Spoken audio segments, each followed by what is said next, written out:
Jadi selamat pagi teman-teman dan Bapak Ibu sekalian. Jadi topik yang akan saya bawakan hari ini ya, tentu ya relate banget dengan dari kita masing-masing ya, semua dari kita. Dan yang jelas, gue sebelumnya mohon maaf kalau misalnya nanti gue bakal sedikit menyindir karena topik yang gue bahas, karena topik yang akan gue bahas ini adalah tentang menabung. Menabung itu untuk orang miskin. Itu ada satu teori yang sampai sekarang masih terus melekat di otak saya, dan ya tindakan-tindakan yang saya lakukan itu adalah karena saya sadar bahwa ternyata selama ini saya menabung itu untuk karena saya bodoh karena saya menabung ya.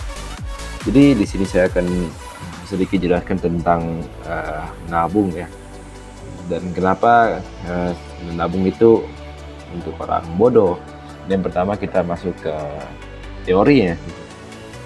Ini gue bakal jadi di sini topik yang akan saya jelaskan di sini adalah tentang kenapa nabung itu tidak akan membuat kita miskin, dan kenapa dan gue juga memberikan solusi yang bisa membuat kalian terbuka lah, membuat mata kalian terbuka, dan kalian nanti bisa menemukan jawaban-jawaban ya. Jadi kita bakal masih dulu yang pertama. Seperti yang kita tahu bahwa kalau menabung itu pangkal untuk kaya, itu ada salah satu teori yang mungkin diajarkan di sekolah kalian, tapi pada nyatanya uang tidak bekerja seperti itu. Karena ya yang kita pertimbangkan di sini adalah inflasi. Dibayangkan saja kalau misalnya kalian menabung, anggaplah kalian menabung, berarti kalau nabung di sini berarti tidak ada bunganya. Mungkin ada bunganya kalau misalnya kalian taruh di deposito dan sebagainya, tapi itu tetap aja menabung. Dan bayangkan kalau deposito itu bunganya 6%, dan di sini gue bakal kasih kalian sedikit kenyataan bahwa inflasi di Indonesia itu tidak hanya 1, 2, 3% seperti kata pemerintah, tapi lebih tepatnya 15%. Mungkin kalian sekilas tidak paham tentang inflasi, tapi sini saya akan jelaskan sedikit contohnya. Bayangkan dulu kalian bisa beli emas itu 1 gram itu harganya hanya 1 juta, dan sekarang harganya sudah 2 juta.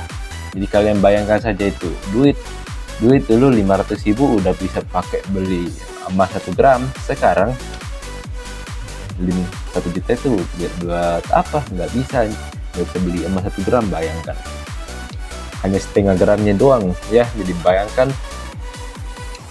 bayangkan duit setiap tahun itu melemah. Bahkan kalau kalian menabung, itu akan membuat kalian jadi makin miskin, karena duit yang kalian kumpulkan itu benar-benar menyusut terus-menerus. Dan mungkin dari situ juga ya ada muncul sebuah istilah sederhana, uang tidak dibawa mati ya, karena memang ya mungkin saja karena beliau tersebut tidak paham tentang cara uang itu bekerja. Dan di sini saya juga akan memberikan salah satu solusi buat kalian yang selama ini hanya menabung. Jadi solusi yang gue tawarkan di sini itu adalah berinvestasi. Jadi sebenarnya kalau kita bicara soal investasi itu istilahnya hal yang benar-benar luas, dan investasi itu juga termasuk ke dalam kurang lingkup berbisnis dan berusaha. Jadi kalau misalnya kalian punya usaha, kalian punya bisnis, itu juga termasuk dengan investasi. Tapi investasinya itu ya kalian yang memiliki kendali atas investasi yang kalian lakukan tersebut. Kalian yang menanggung resiko juga kalau rugi. Dan yang mungkin bedanya ya, kalau misalnya kita belinya kayak misalnya kita beli saham misalnya, berarti kita membeli investasinya orang, kita membeli perusahaannya orang. Jadi tergantung. Jadi sebenarnya kalau kita bilang investasi, sebenarnya ya setiap orang sukses yang ada di dunia ini pasti punya investasi. Contoh saja, Tesla.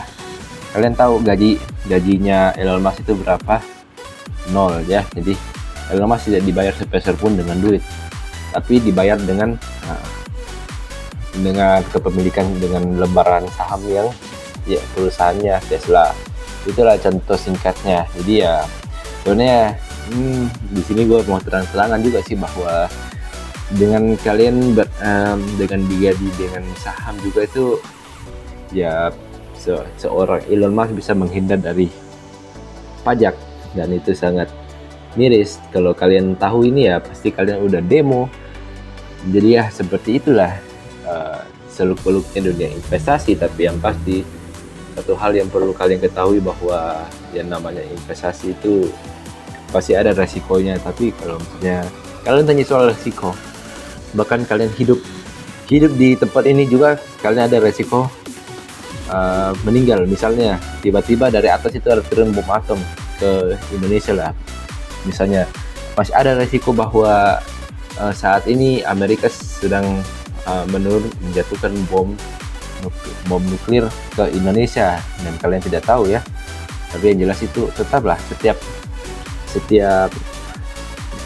hal ini pasti ada resikonya, dan ya resiko itu di pilihan dari kalian. Apakah kalian mau mainnya yang resikonya nol tapi kalian tambah melarat, atau kalian mau berusaha mengambil resiko yang lebih tinggi agar kalian bisa jadi lebih sukses.